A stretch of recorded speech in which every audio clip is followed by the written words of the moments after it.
എല്ലാവർക്കും നമസ്കാരം. ഇന്ന് നമ്മൾ പഠിക്കാൻ പോകുന്നത് ക്ലാസ് 10 ചാപ്റ്റർ 3 ലാസ്റ്റ് പാരഗ്രാഫാണ്. നോക്കിക്കോളൂ. ഇട്ടി അച്യുതസ്യ ആദരസൂചനാർത്ഥം ആനിലീവൃക്ഷസ്യ വംശേ സമുൽപ്പന്നസ്യ കസ്യചിത് നൂതനസസ്യസ്യ അച്യുതേമിയ ഇതി നാമകരണം കൃതം.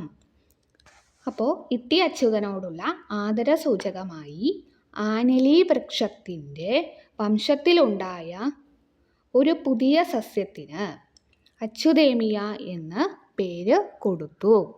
ഏഷ ഗ്രന്ഥഃ സസ്യശാസ്ത്രജ്ഞാനം ചരിത്ര പിപഠിഷൂണാം ബഹു ഉപകാരകോ അസ്തി.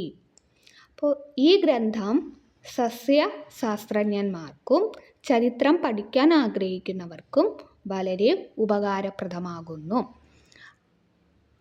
ബഹു ഉപകാരകഃ അസ്തി ആണ്, ബഹു ഉപകാരകോ അസ്തി. ഇനി എന്താണ്? അതിലൊരു വിഗ്രഹമുണ്ട്, വാക്യമുണ്ട്. പിപഠിഷൂണാം, പിപഠിഷു പഠിക്കുവാൻ ആഗ്രഹിക്കുന്നവൻ. അപ്പോൾ എങ്ങനെയാ അത് പറയാം? പഠിതും ഇച്ഛുഹു ആണ് പിപഠിഷു, പഠിക്കുവാൻ ആഗ്രഹിക്കുന്നവൻ. അപ്പോൾ ഇന്നത്തെ ക്ലാസ് ഇത്രയേ ഉള്ളൂ. എല്ലാവരും നല്ല രീതിയിൽ പഠിക്കുക. എൻ്റെ വീഡിയോസും ഷോർട്സും ഒക്കെ കാണുക, ലൈക്ക് ചെയ്യുക, ഷെയർ ചെയ്യുക, കമൻറ്റ് ചെയ്യുക. ഇപ്പോൾ ജനുവരി 2 തൊട്ടിട്ട് സംസ്കൃതത്തിന് വേണ്ടിയിട്ടുള്ള ഓൺലൈൻ ട്യൂഷൻ സ്റ്റാർട്ട് ചെയ്തിട്ടുണ്ട്. ഗൂഗിൾ മീറ്റ് വഴിയാണ് ക്ലാസ് നൽകുന്നത്. കേരള സിലബസിലുള്ള സ്റ്റാൻഡേർഡ് 5 തൊട്ട് 10 വരെയുള്ള കുട്ടികൾക്കാണ് ക്ലാസ്സസ് യൂസ്ഫുൾ ആവുക.